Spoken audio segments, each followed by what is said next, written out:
Bonjour à tous et bienvenue dans cette nouvelle vidéo. Aujourd'hui, je vais vous parler des problèmes qui se cachent derrière l'auto-entreprise. Donc si vous avez l'idée d'entreprendre, restez bien jusqu'au bout de cette vidéo parce que je pense que ça pourrait fortement vous intéresser. Mais avant toute chose, laissez-moi me présenter. Si vous ne me connaissez pas, je m'appelle Gabriel Moreau et je suis auteur du livre « Créer la vie de vos rêves » qui est paru en mars de cette année, et je suis formateur auprès des porteurs de projets et des créateurs d'entreprises. Si vous souhaitez en savoir plus, je vous incite à aller voir dans la description qu'il y a sous cette vidéo, et vous pouvez même télécharger un extrait de 19 pages de ce livre. Qu'on se le dise, le système de l'auto-entreprise ou de la micro-entreprise a permis à beaucoup de porteurs de projets d'entreprendre avec beaucoup plus de facilité. Preuve en est avec l'explosion des créations qu'il y a depuis ces dernières années. Parce qu'au début de ce nouveau statut, il y avait environ 300 000 créations et aujourd'hui, on peut dénombrer environ 600 000 créations par an. Pour ce qui concerne 2020, 2021 et 2022, et pour l'instant, le chiffre ne décroît pas. Alors, quand je dis qu'il ne décroît pas, on verra en 2023, parce que 2022, on a l'impression qu'il y a quand même un palier d'atteint. Mais en tout cas, on voit bien que ce statut séduit toujours autant les porteurs de projets. De plus, j'ajouterai à cela que la création d'auto-entreprises représentait en 2022 65% de la création d'entreprises en France, tout confondu. En parallèle, je pourrais faire rapidement un petit pont avec les défaillances d'entreprises qui a un net rebond en 2022. Cela dit, il n'y a pas vraiment de hasard parce que suite à la crise du Covid, c'est vrai qu'il durant la crise du Covid, il y a eu quand même beaucoup d'aides de l'État pour maintenir les entreprises en vie. Mais là, ça y est, on voit qu'il commence à y avoir une vague, donc une vague de défaillance, donc après attendre en 2023 ce que ça va donner pour confirmer ces chiffres. Mais en tout cas, voilà, il y a quand même beaucoup aussi d'entreprises qui ferment. Si l'on regarde la situation de l'auto-entreprise d'un point de vue positif, il est clair que, comme je vous l'ai dit un petit peu plus tôt, il y a un réel attrait pour beaucoup de personnes à entreprendre. Donc là, je ne vais pas forcément parler des motivations qui amènent ces personnes à entreprendre. Je pourrais néanmoins refaire une vidéo là-dessus. Et c'est vrai que j'en ai parlé dans des anciennes vidéos. Mais c'est vrai qu'il y a toujours, comme je vous le disais, cet attrait à la création. Le deuxième avantage, et là on le voit bien depuis le 1er janvier 2023, donc de cette année, avec la plateforme de l'INPI et donc le guichet unique qui permet à l'entrepreneur, donc au porteur de projet, de créer son entreprise de plus en plus facilement. Et c'est vrai que ça répond une fois de plus à une demande qui est de simplifier la démarche administrative qui est parfois lourde en France.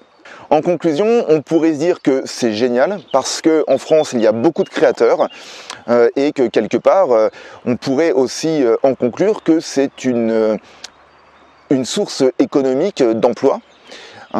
Plutôt que d'avoir des personnes au chômage, eh bien au moins la France bénéficie de plein de créateurs d'entreprises et donc de plein d'auto-entrepreneurs. Et donc ça, c'est quand même vraiment génial. Sauf que c'est l'arbre qui cache la forêt.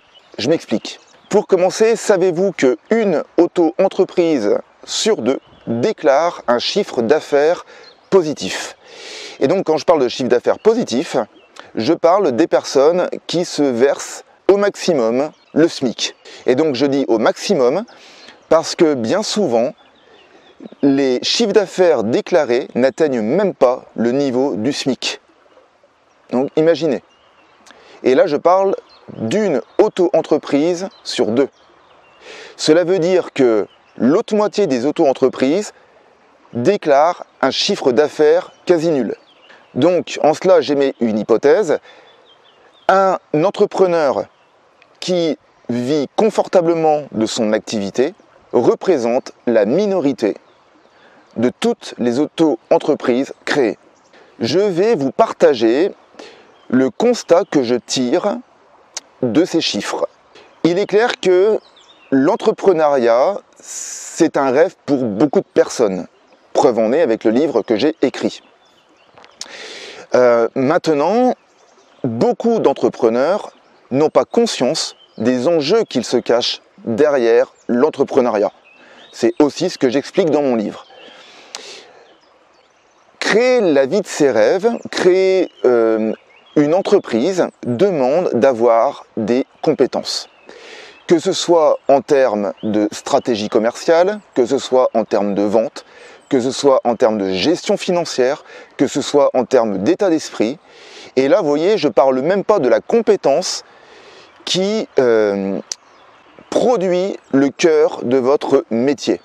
Pour prendre un exemple, un menuisier, son métier, c'est de créer des meubles ou créer des fenêtres. Moi, mon métier, je suis formateur, c'est d'animer des formations. Mais clairement, ce n'est pas la majorité de mon temps que j'anime des formations. Surtout en ce moment où je suis sur une grosse action de prospection et de diffusion avec la sortie de mon livre. Et ce que je vous partage là, beaucoup de créateurs d'entreprises omettent toutes ces compétences qu'il devra avoir ou développer une fois qu'il aura créé son entreprise.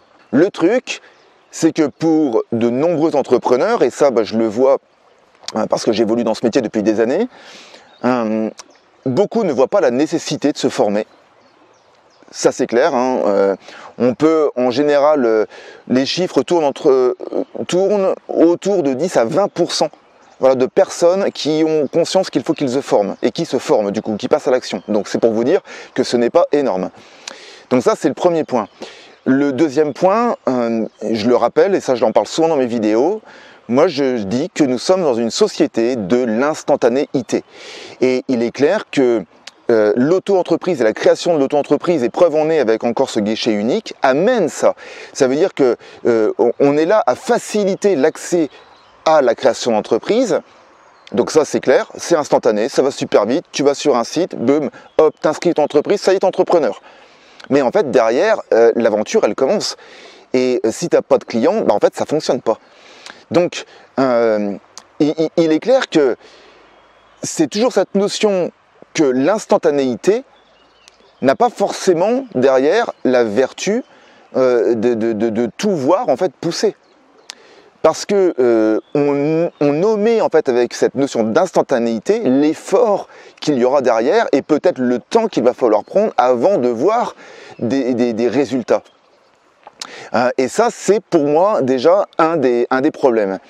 Et le deuxième, c'est qu'aujourd'hui, il faut être clair, on voit quand même beaucoup, et notamment sur YouTube, parce qu'en plus je suis sur YouTube, d'entrepreneurs qui prônent un petit peu cette notion de facilité lorsque l'on entreprend, et cette facilité de gagner de l'argent très facilement.